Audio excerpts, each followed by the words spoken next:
So if the aliens from E.T. met the aliens from Close Encounters of the Third Kind, who would be afraid of whom? Hi, I'm Mike Siegel. I'm an astrophysicist. I write for Ordinary Times, and this is The Throughput.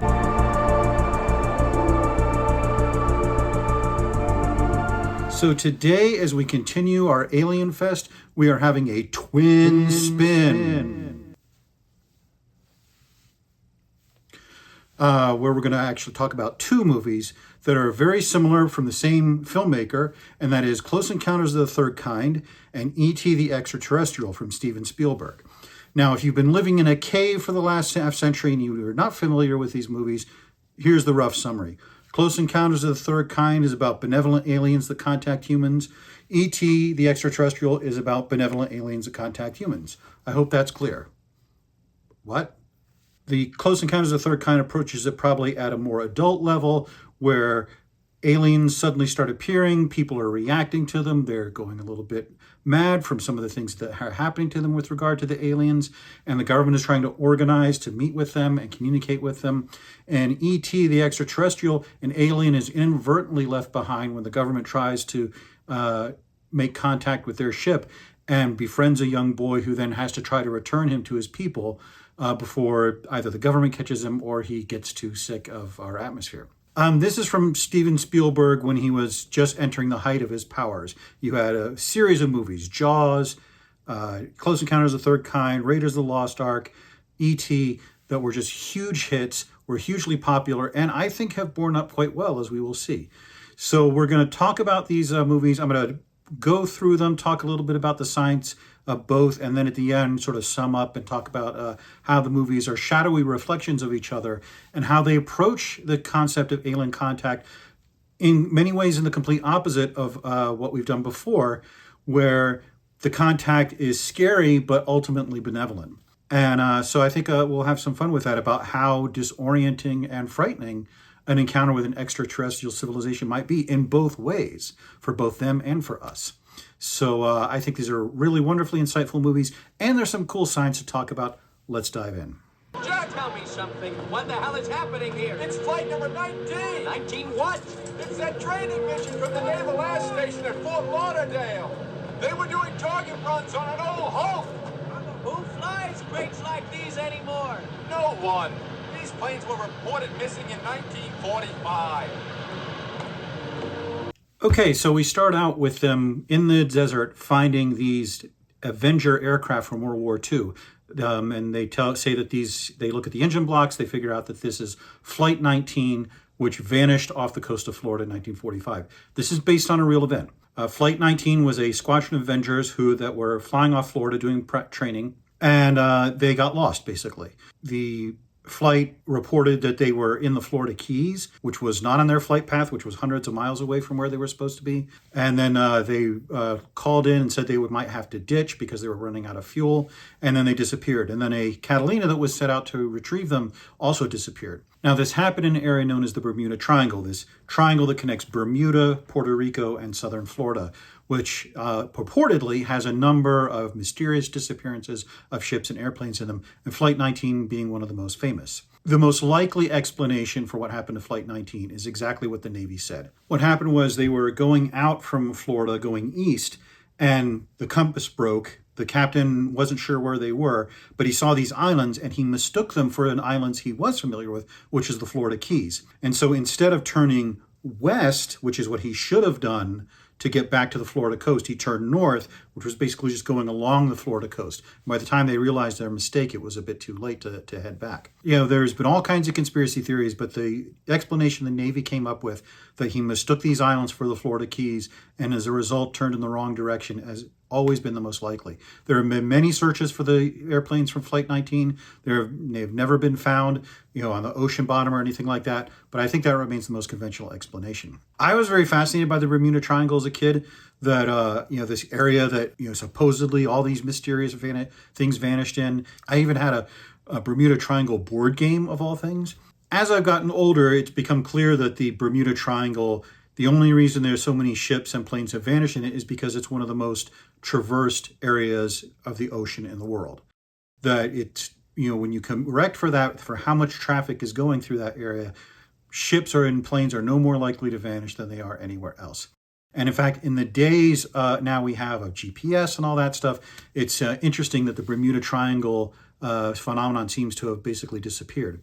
I think one of the reasons for that, especially with the Bermuda Triangle, was because up until the late mid-20th century, we could not spot hurricanes if they were not hitting land. And so ships wouldn't necessarily know to steer around a hurricane and might go plowing right into it. Whereas now we have satellites, we have tracking, we have weather services, and so we can warn ships, hey, there's a hurricane out there, please avoid it. And so the number of fatalities has gone down. But this is very interesting that these planes reappear after 30 years. Clearly the movie going with the more mysterious origins where something crazy happened to them. The 1970s and 80s were kind of the peak of this kind of new age stuff of, the mystery of the Bermuda Triangle and so forth, which is why it fascinated me as a kid. Nowadays, I almost never hear about it anymore.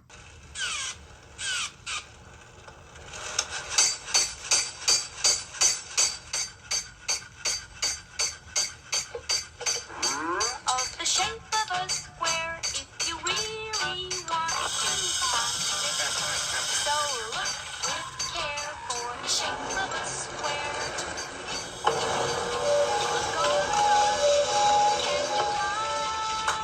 So the first half of the movie concerns these kind of alarming encounters that the humans have with the aliens. In this case, the boy Barry, some of his toys start turning on. He goes downstairs and the refrigerator's open and so forth.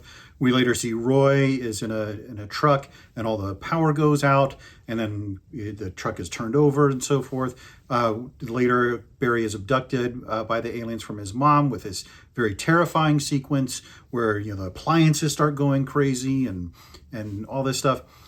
Technically, this would be kind of tricky to do because it's not just that you have to induce an electric current and all these things or stop an electric current from flowing, and I don't know how you would stop an electric current from flowing. You can induce one with a magnetic field, but you can't stop one unless maybe you had magnetic fields going the other way, which would be very complicated for something like a truck.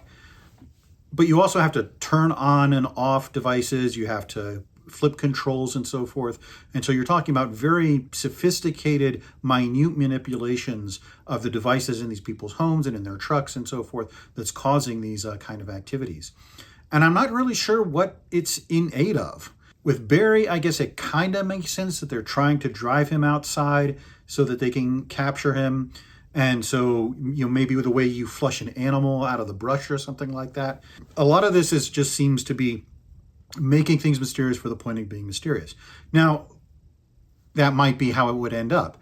We're talking about an encounter between human beings and creatures that are far in advance of us, that are as far above us as we are above the caveman. So it might be that some of these things make sense to them and are intrinsically terrifying to us, or that their technology interacts with ours in a way that is seemingly alarming and chaotic, but makes absolute perfect sense to them. So I'll leave open the possibility that this could happen this way, but I think most of this is driven to make the aliens look kind of menacing and to increase the sense of danger and so forth, so that later on in the movie that can be resolved. Much of this part of the movie is built on encounters that people have said they have had with aliens, where they've been abducted, where they've been paralyzed, where they've been probed, sort of that thing. And people who have seen lights in the sky. So unidentified flying objects doesn't necessarily mean aliens, it just means something in the sky you couldn't explain. Most of these phenomena seem to have conventional explanations. For example, a lot of people who think they have been abducted by aliens report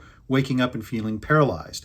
Sleep paralysis is a real thing. I have not experienced it. I don't sleep terribly well, so that's probably why. But I do know people who have woken up and been unable to move because your brain turns off the connections between your conscious thinking and your body when you're sleeping, so that if in a dream you're fighting someone, you don't wreck the house or something like that. And sometimes when you wake up, it takes a while for the brain to reconnect and get that going again. In the past, people thought that was succubi or demons sitting on their chest and paralyzing them. And then that really fell out of favor in favor of aliens. The same with people hearing voices in their heads. This was probably due to mental illness. In the past, people thought that was God or the devil or something talking to them. And then that fell out of favor, and now they began to believe it was the government or aliens and so forth. And in terms of objects that are seen in the sky, we don't have a very good three-dimensional sense when we see things in the sky.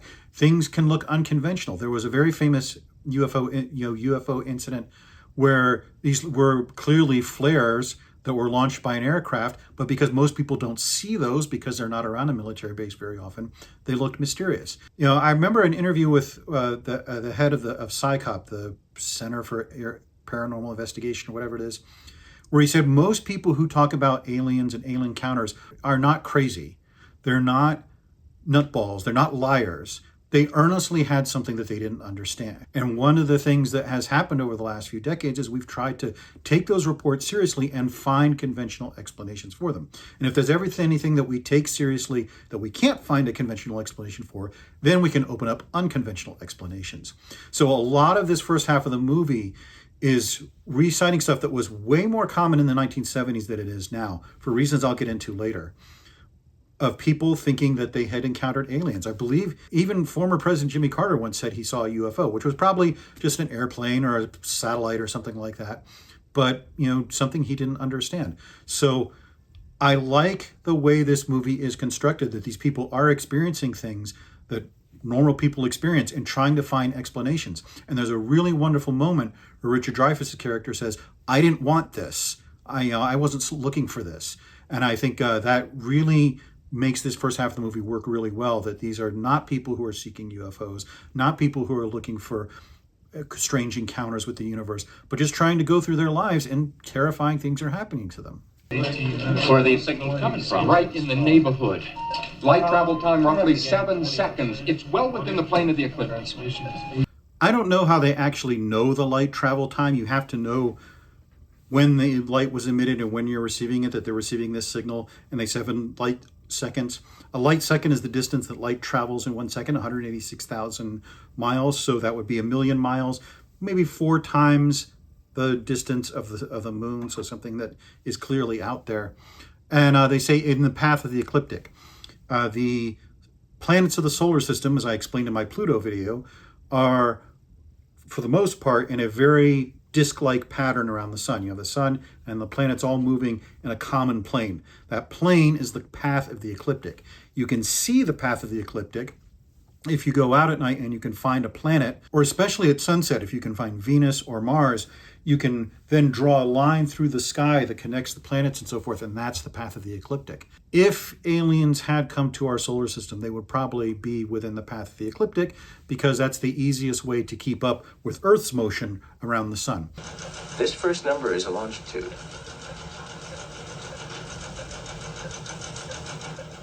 Yeah. 2 sets of 3 numbers. Degrees, minutes, and seconds. Now the first number has 3 digits, and the last 2 are below 60. Obviously, it's not in right ascension and declination on the sky. These have to be Earth coordinates. So this mixes a little bit of real science with a little bit of science fantasy.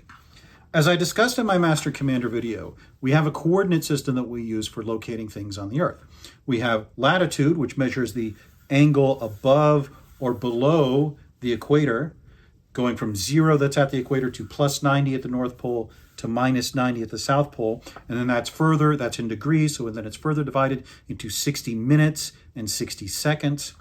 And then we have latitude, which is measured east-west, and that is usually in degrees, minutes, and seconds, going from 0 to 360.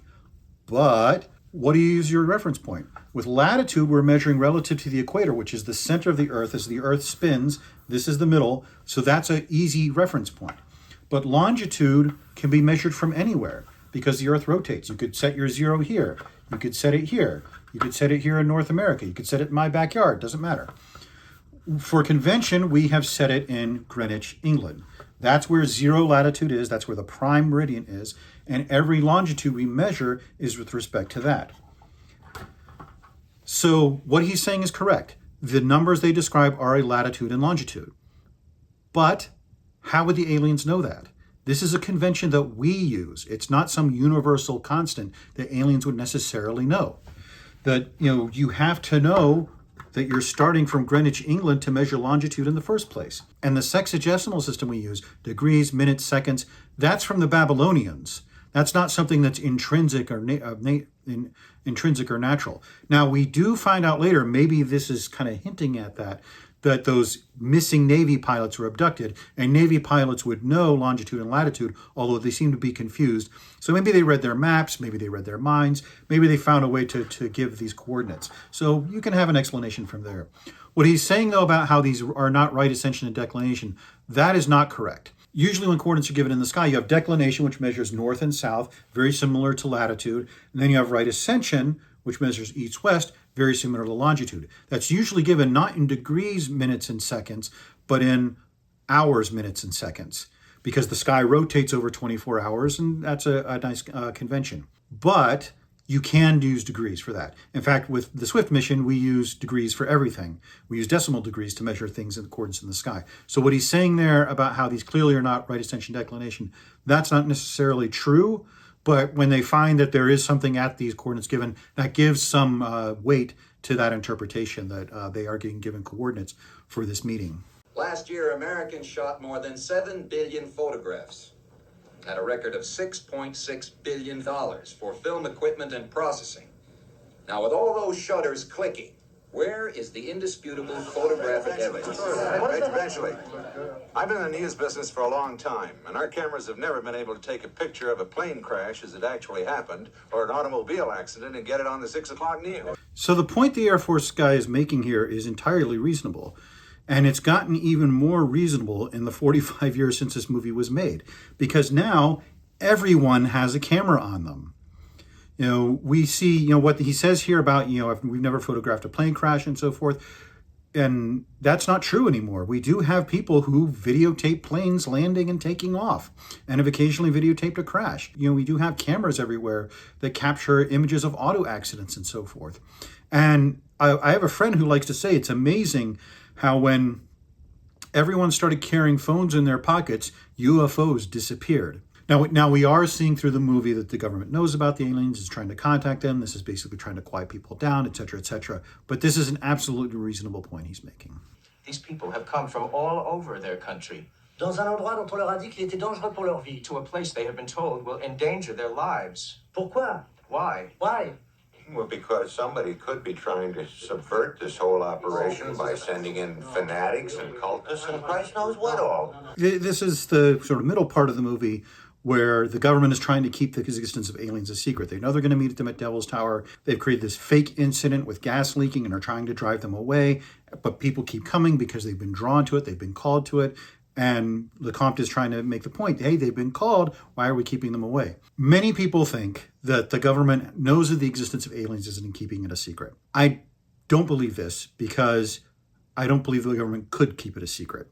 Dave Barry had a great line in this in one of his books where he said that every time the government tries to keep a secret, it does so with the finesse of an exploding cigar at a state funeral. If there were actually aliens, there would be daily leaks from the media and arguments about whose district the dead alien facility got built in. I think Barry, as usual, makes a point that I think it would be very difficult. You'd have to have hundreds or thousands of people sworn to keep the secret. Now, you could do it in an incident like this where you have a very limited time scale, where you have this brief window where the aliens are going to be around, so you only need to keep it secret for a little bit of time. But keeping it secret for 10, 20, 70, 100 years, no way. But that raises the question of, would the government try to keep it a secret?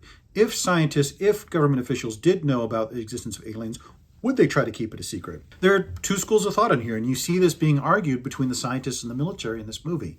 One, people think that this would cause a disruption. The confirmation that we were not alone in the universe, that we were not the only intelligent beings in the universe, would not just be the greatest scientific discovery in human history. It would be one of the biggest things in human history. It would be a major disruption to our view of the universe. And there are probably people who would react badly to that. I tend to be an optimist. I think that human beings are great adapters. We look at the changes that have happened in our lifetimes. I look at my grandparents who were born in Europe and emigrated here and grew up in the age of dictators and kings and czars and lived to see men land on the moon and computers start to take over the world. And I see how human beings adapt to changing circumstances and how much the world has changed just in my lifetime and how easily human beings adapt to that. So there might be some initial reaction to it, but I think within a short span of time, we would actually be pretty used to it. And we'd be saying, okay, what's next? Can we do business with them? Can they give us cures for diseases? Can they help us with pollution? And so I don't think there would be that much long-term disruption if they were to encounter.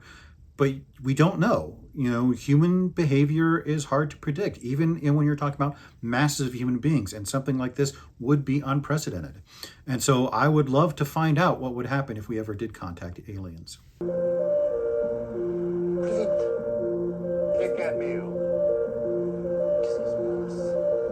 Allez, allez-y, let's go.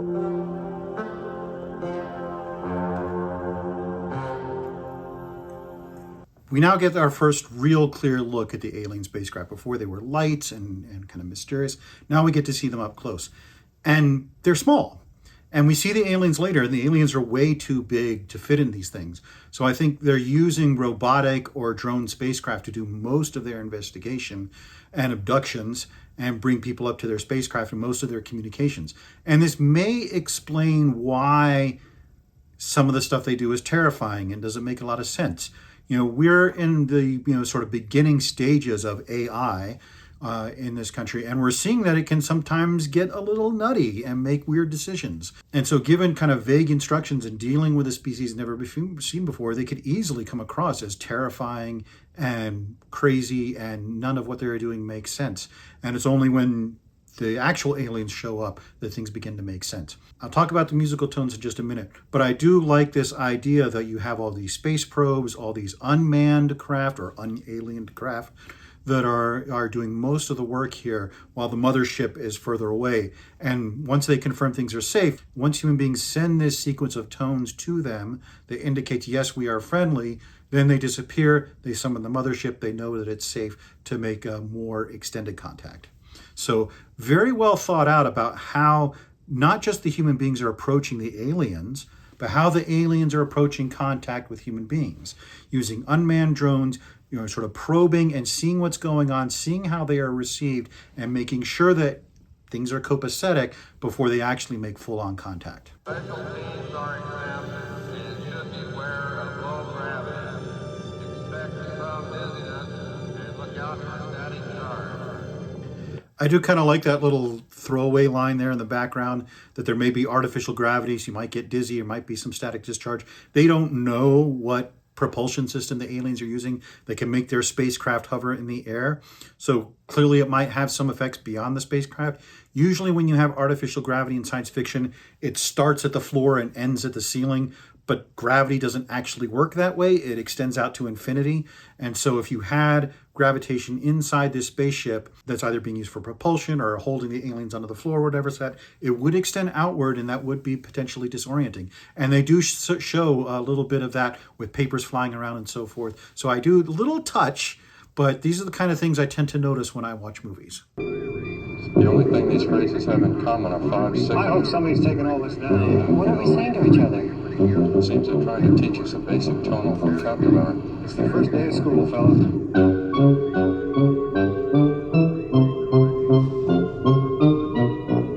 These 5 tones we've been hearing throughout the movie, they turn out to be the very beginnings of a language that the aliens are now teaching the humans. Would you have this potential musical communication between humans and aliens? You might. I find it to be a very intriguing idea. I've been working for a while on a video talking about scores from science fiction movies. And don't worry, the magnificent score that John Williams has for this movie is going to get a mention. But one of the things I talk about is how music is mathematical. When you talk about an octave, you're talking about a doubling in frequency. When you talk about a perfect fifth, you're talking about an increase of 50% in frequency. Now, in this case, the song is...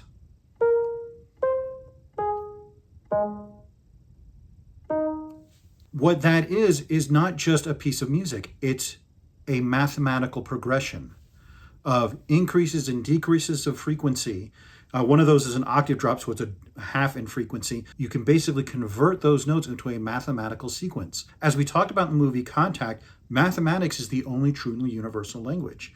And so what they are using is these musical tones as mathematical shorthand to communicate information to humans. And so you start out with some basic tones, teaching them essentially your alphabet, and then you build up to bigger words. And by the time this sequence ends, they're exchanging incredibly complex harmonies and combinations of notes so that major concepts are being gotten across. Now, I don't think it would happen as fast as they show happening in the movie, especially with 1970s technology.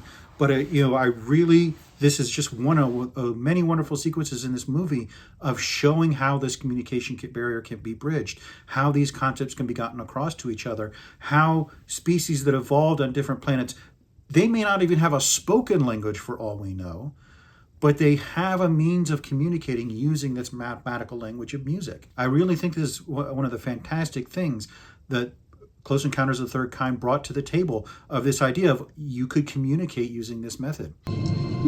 Frank Taylor, Lieutenant JG, United States Navy Reserve 064199. Lieutenant, welcome home. This way to debriefing. They haven't even aged. Einstein was right. Einstein was probably one of them. So a lot going on in this scene. These pilots from Flight 19 are being returned, and they notice that they haven't aged a day. Now, the first one gives his name as Frank Taylor. The actual guy was Charles Taylor, who was head of the flight crew. And the other names that they give are fictional. I don't know why they changed them for the movie. Maybe they're afraid of being sued or something. But the rest of the names are fictional. But they notice that these guys have been gone presumably for 30 years and haven't aged. And they reference Einstein. That's the special theory of relativity, that as an object moves faster, time begins to slow down. And as you get closer and closer to the speed of light, which you can never reach, time gets slower and slower and slower. Now, why does that happen? The reason is because the speed of light has to be a constant for every observer in the universe. In the late 19th century, we thought that there was this absolute reference frame, this thing called ether, in which all the objects in the universe were embedded.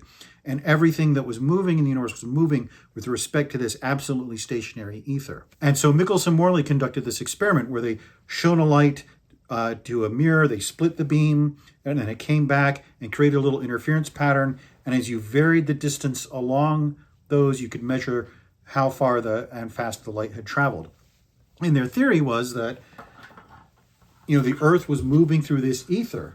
So when you did it up here, the motion of the Earth would be increasing the speed of light. And when you did it down here, the motion of the Earth would be decreasing the speed of light. And therefore, they could measure the existence and prove the existence of this ether. What they found to their astonishment was the speed of light did not change. No matter when they measured it, no matter what the Earth was doing, no matter which way it was moving, the speed of light was a constant. It was Einstein who came along and said, well, it has to be, because otherwise the laws of electrodynamics begin to fall apart. Electromagnetic fields stop working if the speed of light is not a constant.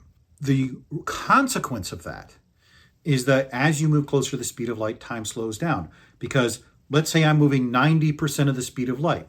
If you look at me from an objective perspective, you see light is moving at 300,000 kilometers a second, and I'm moving at 270,000 kilometers a second. But if I look at that light beam from my perspective, it has to be moving at 300,000 kilometers a second. Every observer in the universe has to measure the same speed of light.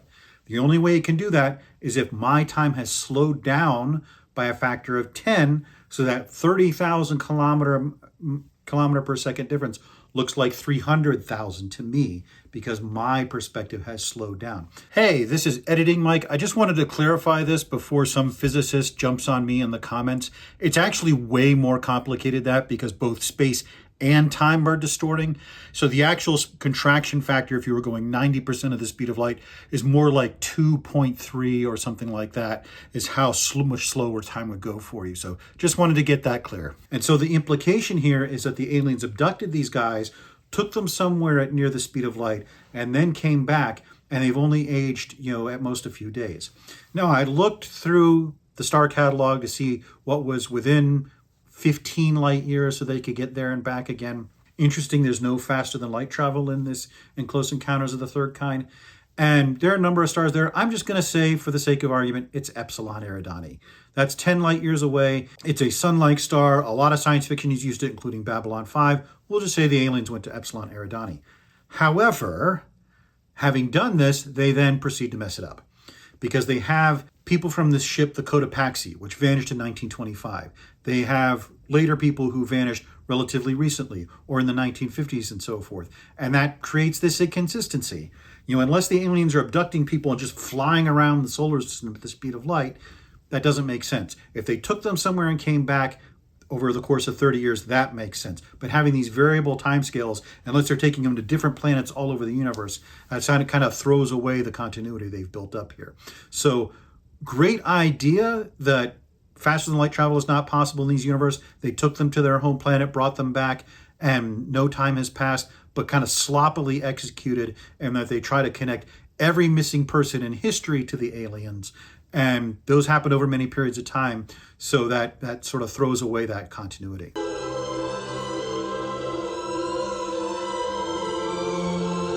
John Williams' score is so good for this movie. It's amazing.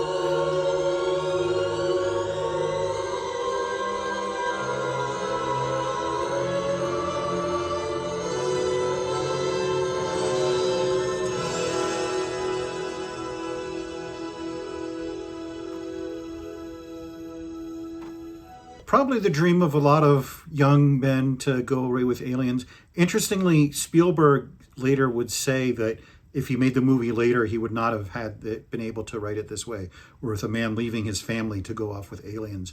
And as fascinated as I would be by aliens, I don't think I would be able to leave my family either for that. I'd be like, can we just bring them along? I mean, they're cool people. You met my daughter last week. So I'm going to talk about the themes and the overall review of this right after we do our next movie, which is E.T. So E.T. is a very different creature from Close Encounters of the Third Kind. Even though it covers very similar themes and narrative ground, it's told from a very different perspective. And for me, it is a very different movie. When this movie came out in 1982, I was 10 years old, basically Elliot's age.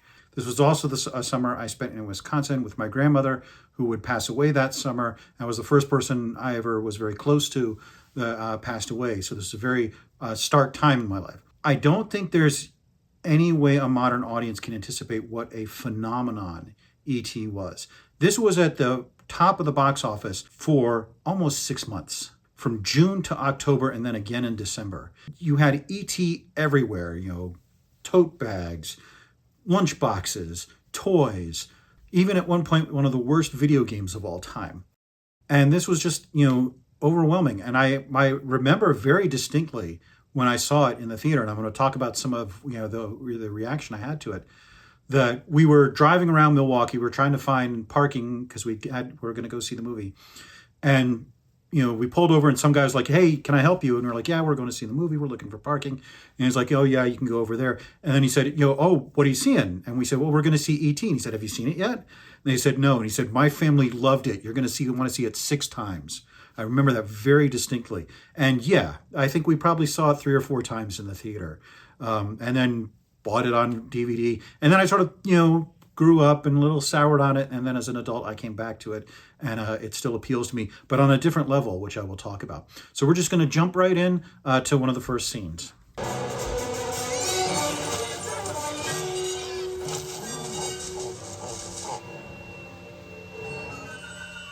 So right away, we're actually getting a little bit of information about E.T. We see the bioluminescence, which is a very common thing in nature. We like to catch lightning bugs around here in the summer. So bioluminescence is a very real concept. One of the things that's implied here is a bit of a telepathic connection between the ETs. That all their chest lights light up at the same time. When noises happen, they all sort of react at the same time. And as E.T. is being chased by the men in the trucks, the aliens in the spacecraft seem to sense it and be able to get ready to depart. I've made in previous videos, my view on telepathy pretty clear, that I don't think it necessarily probably exists. That, there is no carrier that we know of that can carry information out of one mind into another, like light or sound or something like that. However, as we have gotten to know more about nature, we know that creatures have different ways of communicating. One of those that is very common is infrasound, sound that's at a too low frequency for human beings to hear, and sometimes even for animals to hear, but that they can sense in other ways. This may be, for example, why animals can sense tsunamis coming before humans do, because the infrasound travels a little faster than the actual wave. There was a great video recently by the wonderful Casual Geographic channel, which talked about elephants and how many of the things that we attributed to psychic powers for them actually seem to be infrasound that they can sense through their feet from the ground. And so there is certainly possibility that the ETs are able to communicate in some way like this that looks like telepathy but isn't quite. So we're already getting a lot of information about ET straight away.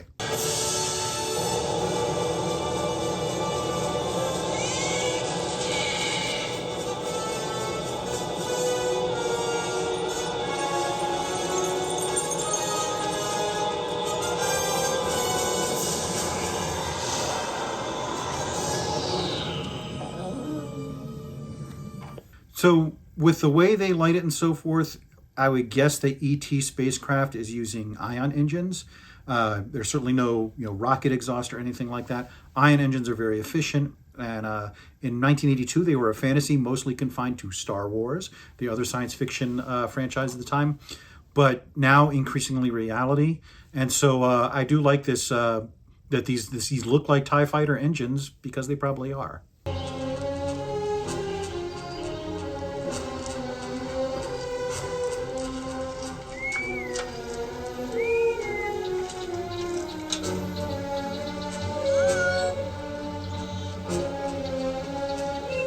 One of the most blatant product placements in history. Reese's Pieces basically launched by ET. But we do find out later that ET's physiology is not that dissimilar from humans. Later in the movie, they say he has DNA, very similar to humans.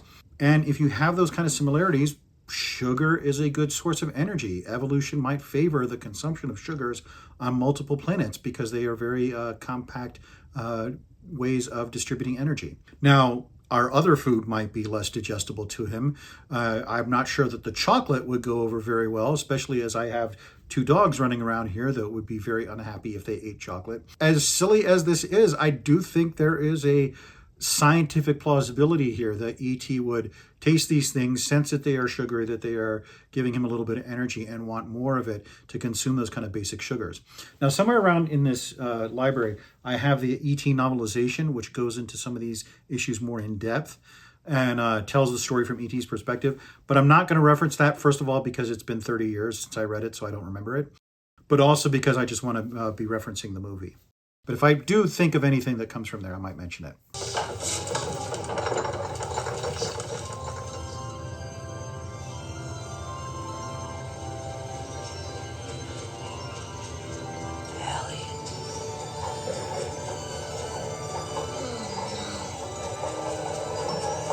So this is where they find out, of course, that ET is an alien from another solar system. Putting aside the telekinesis, which I've talked about in previous videos, I do like this idea of communicating, okay, Elliot shows him this is our solar system, and ET, having arrived there on a spaceship, is like, oh, I'll show you my solar system.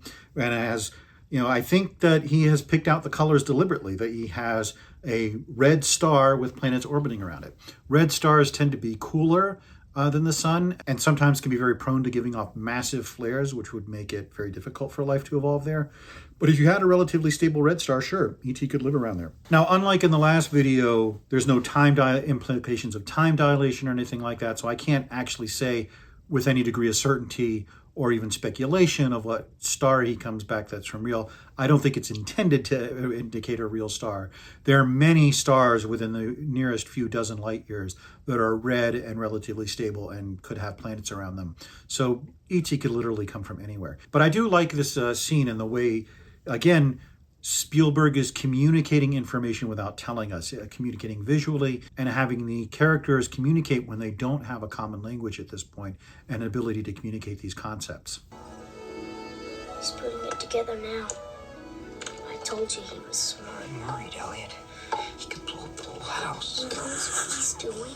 Listen how he's breathing. It's going to work. What's he feeling now? He's feeling everything. So 2 things that are coming out of this scene, the 2 threads that are building through the middle part of the movie, are 1, E.T. growing increasingly sickly. I find that part to be really frighteningly realistic, that you could have an environment where an alien can survive but not thrive, that the diet, the atmosphere, the gravity especially, I think the book in particular talks about how hard the gravity is on him, would make it so that his health gradually deteriorates. We have seen this with our own astronauts. When we send them into space, the free fall can cause health problems. It could cause their bones to weaken. It could cause their heart to weaken. They have to do lots of exercise to stay even remotely capable of returning to the Earth. And we've done a lot of experiments on having astronauts in space and seeing what the long-term effects are. You can only imagine if you were changing the atmosphere and changing the gravity and using food that was not necessarily grown on Earth, the effects that would have. And so this is, I think, very realistic. The ET would be fine initially and gradually get worse and worse and worse as the Earth's environment and background begin to weigh more and more and do more and more damage to his body.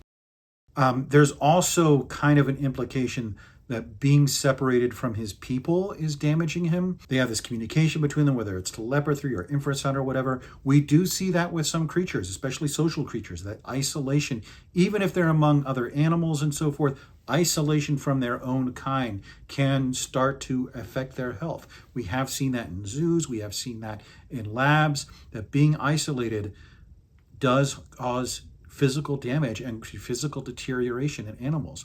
So as a kid, of course, I didn't appreciate this. I was just concerned that E.T. was sick. But as a scientist looking back on it, I think it's really well written and well done of how they gradually get him to that point where he's going to die if he doesn't go home. As for building the communicator, Spielberg consulted an actual scientist to construct something from household items that would be a reasonable communication device. Now, I haven't watched any videos or read anything about how this communication device works, but it seems, based on what we see in the movie, to be kind of realistic. The thing is, it doesn't have to be very sophisticated or powerful to get the attention of his people. The spaceships that we send into space and onto the surface of planets don't have particularly powerful communicators. They just communicate using very specific frequencies and projecting very specific information that we're looking for.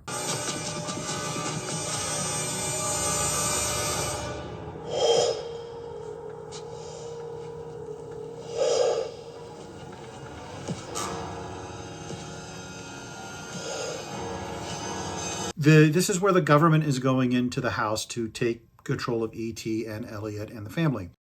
And the reason you would wear, probably biohazard suits instead of spacesuits is you don't know what he's carrying, not just in terms of bacteria and viruses and so forth, but even other microorganisms we don't know about, prions, even misfolded proteins that could get into your bloodstream and cause problems.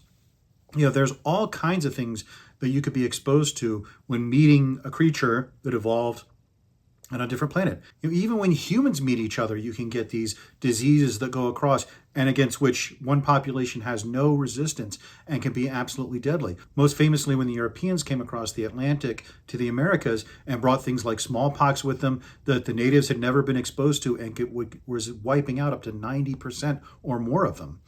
And so I think this is absolutely reasonable that when they go in here, they would have some kind of biohazard protection. Now, having actual spacesuits and bursting through windows and stuff like that, that's a bit over dramatic. But the basic idea here, I think, is entirely sound. He came to me. He came to me. Elliot, he came to me too. I've been wishing for this since I was 10 years old. I don't want him to die. Elliot, I don't think that he was left here intentionally. But his being here is a miracle, Elliot. It's a miracle. And you did the best that anybody could do. I'm glad he met you first. As time has gone on, this has rapidly become my favorite scene in the movie. I love the character, how Keyes is inverted. He's been a menace, this entire movie. We just see the keys on his waist. He's always chasing Elliot and E.T. And then we see his face and we realize he's a man. And then he talks to Elliot and you realize he basically is Elliot, just 30 years down the line. And when I saw this, I was Elliot's age. I have a decade on Peter Coyote when he made this movie. And I really feel that what he feels here of, seeing something he's wanted his entire life. I've wanted to hope that we would meet aliens my entire life, and we probably never will. I think because the interstellar distances are too big, but I really love this scene, the way he communicates with Elliot, the way he sympathizes with him, the way he calms him down, and the things he says about you did the best that anyone could do. I'm glad he found you first. I think that's earnestly meant. And I love the way Spielberg shoots this scene, showing Peter Coyote's face with Elliot reflected in the visor, so you can see both of them in this moment. One of the things Spielberg does very well is let his actors act and hold the camera on them. And just as a scientist now, as someone who is deeply interested in this stuff, this scene just speaks to me more and more each year of that regret that he wasn't the one who met the alien, but his happiness that he found someone, in the case of Elliot, who was able to take care of him, able to make him safe and welcome on this planet. And so I do really love this scene. I think it's a fantastic scene. His pupils are fixed and dilated. Quiet!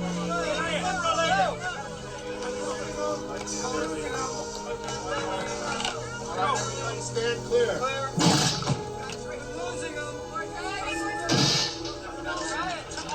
Quiet!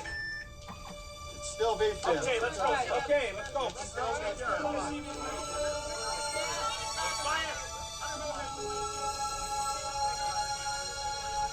Oh, yeah.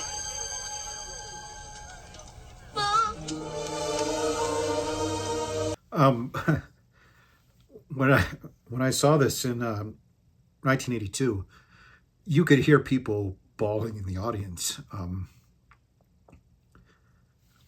Sorry, need a moment. When I saw this in 1982, you could hear people bawling in the audience, and even here I am 40 years later, having seen it a dozen times, and I'm still getting choked up. The way one of Spielberg's gifts is that when something happens, something sad, something dramatic, something happy, he focuses on the characters' reactions to it. And the sight of E.T. dying, basically, doesn't hit me. But when you see the reaction of Gertie, to see the reaction of Elliot, the reaction of Michael, that's when it really hits. And that's what has got me all teared up for the 6 millionth time that I've watched this movie. One of the things, just from a scientific perspective, one of the things Spielberg did was he hired actual ER docs and nurses to do this scene and to get the chatter right. And having a background in medicine, my dad was a doctor, my mom was a nurse, and I'm sort of vaguely familiar with this stuff. Everything they're doing sounds right. Just one example of how they get the technical jargon right, those defibrillator pads that they shock ET with. Most movies treat those as magical resurrection machines, but they're in fact designed to deal with a very specific heart arrhythmia, ventricular fibrillation. And if you listen close, they say he's in VFib before they use the defibrillator. And I think that's one of the little subtle touches that makes this scene so dramatic and so effective and so heartbreaking that they got those details right.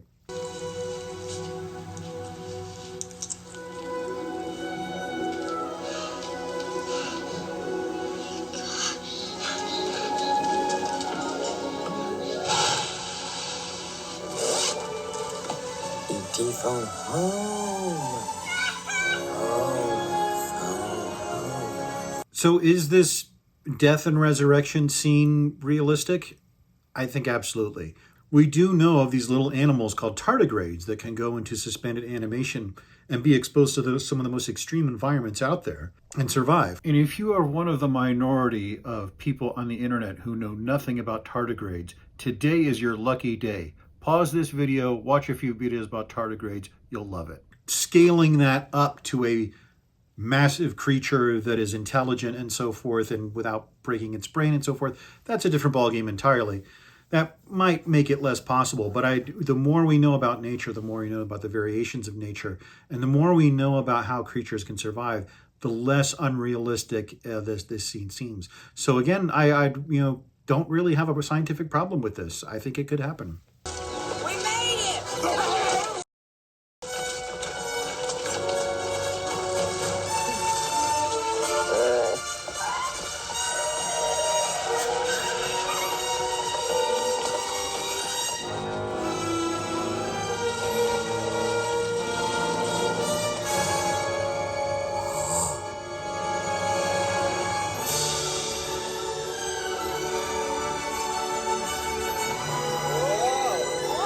Yeah, so this is another scene that I remember the audience reaction to when the bicycles took off. Even though we sort of all saw it was going to happen, the audience like cheered and cried out, and it still brings a tear to my eye seeing it.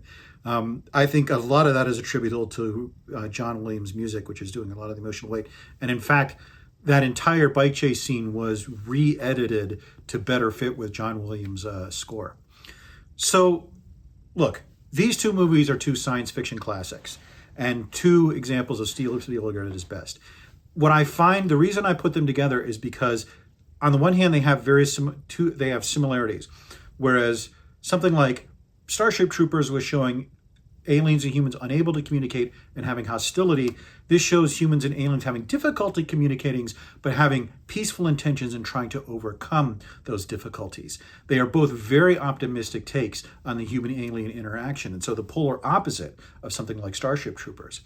What I find interesting is they tell the story from different perspectives. Close Encounters of the Third Kind shows how terrifying and disorienting an encounter with aliens might be from the human's perspective. E.T. shows how an encounter with humans might be terrifying and disorienting from the alien perspective. Throughout Close Encounters of the Third Kind, we are seeing things from the perspective of the humans. We don't even see the alien ships in most scenes. We just see humans reacting to them, what is happening to them, what they are experiencing, and that it's disorienting and terrifying. If we stood back and saw the alien ships swirling around, it probably wouldn't be as effective and get the message across. E.T., on the other hand, you'll notice in the early parts of the movie, it's shot from a low angle. Keys, for example, we only see his waist with the jingling keys. Everything is seen from E.T.'s perspective and later from Elliot's perspective to show how terrifying these government agents are to them, even though, as we find out later, the government agents are actually not hostile or want to hurt E.T. They just want to make contact with him, basically. Eventually, of course, in both movies, that sense of terror and bewilderment gives way to a sense of awe and wonder. And it's interesting that they explore it from different directions. Close Encounters of the Third Kind is about the awe and wonder an adult or a scientist might experience with encountering aliens. And E.T. is generally about the wonder of being a child, and more specifically about the wonder of being a child encountering something amazing like this. I just love the way the movies play with that perspective of taking one of the most biggest questions in human history and turning it over from two different ends to look at. Of course, there's a lot of similarities because they are from Spielberg. The focus is on the character's reaction. It's almost a cliche at this point of the Spielberg shot where something dramatic happens and he shows you the actors reacting to it before reversing angle and showing you what they're reacting to. That's his trick, his movie-making magic for making us plug into the characters, plug into the situation. And it's why, even now, after I've seen these movies dozens of times, after 40 years, both can provoke an emotional response in me. And of course, there's John Williams' magnificent music. Both of these are fantastic, amazing scores from one of the best composers of our time, maybe the best composer of our time at the height of his powers. I am preparing that video on music scores, and one of my rules is only one score per composer, because if I didn't have that, John Williams would basically dominate the entire list. I mean, the acting in both movies is just fantastic. The child actors in both movies are great. Francois Truffaut turns in a great performance. One of the things that jumped out at me on this watching was just how good Dee Wallace is as the mom, how much subtlety she brings to that role. Just one of the things that makes that movie great. From a scientific perspective, I like the way they show scientists trying to react to this situation, trying to adapt to the unexpected. Trying, in the case of Close Encounters, to find ways to communicate, to understand what the aliens are trying to say to us, and eventually figuring out a way to understand and respond to this mathematical, musical language that the aliens are using so that they can meaningfully have a dialogue with them. I like in E.T. how we don't see the scientists till the end, but when they come in, they're trying to save E.T. They're trying to get information out of the kids to learn more about him, not just out of curiosity, but to try to save this little creature. And it's a testament to Spielberg's movie-making power that this little lump of clay is something that could bring literal tears to people's eyes in this movie. And I just love the way Spielberg layers in these details. the coordinates, the path of the ecliptic, the medical jargon in the E.T. Dying scene, the little touches here and there and everywhere that where they get it right just as background noise. And that's part of what makes these movies work. It's not as important as the acting or the special effects or the camera work or certainly John Williams' score, but it's one of those things like set dressings that you don't notice necessarily. This background chatter at Devil's Mountain, this background chatter in the ET scenes, all these communications that are just intended to sort of layer in and add this layer of verisimilitude. But on a subconscious level, I think you notice it. And I think getting it right in those backgrounds where some of the things they talk about, some of the things they're saying, even if it's just barely heard while you're paying attention to what's more important going on the screen, is part of the reason why they work so well. And I think if Spielberg didn't put the work in, if his writers didn't put in the work in, if his actors and his cast didn't put the work in to get those things so that they have that feel of realism, the movies wouldn't be quite as good as they are. They'd still be great movies, but I think adding those layers of scientific realism is part of what, a little bit of what elevates them to great movies. In terms of scientific accuracy, both movies get credits for showing a realistic human response to alien contact and having that, sort of background patina of scientific accuracy that gives them that feel of realism. E.T. gets a little bit of points off for having faster than light travel, whereas Close Encounters of the Third Kind clearly doesn't have faster than light travel and deals with relativity, so it gets a little more points. So we'll say maybe 1.5 face palms for Close Encounters of the Third Kind and 2.5 face palms for E.T. And so these are two fantastic movies, and I'm going to be an emotional wreck for the rest of the evening having watched those back to back. But yeah. So we're going to get into some more movies. We talked about a great one this time. Next one, we'll talk about one that's maybe not so great. We'll see. But until we get to that, I'm Mike Siegel. I write for Ordinary Times. Thank you for watching me cry.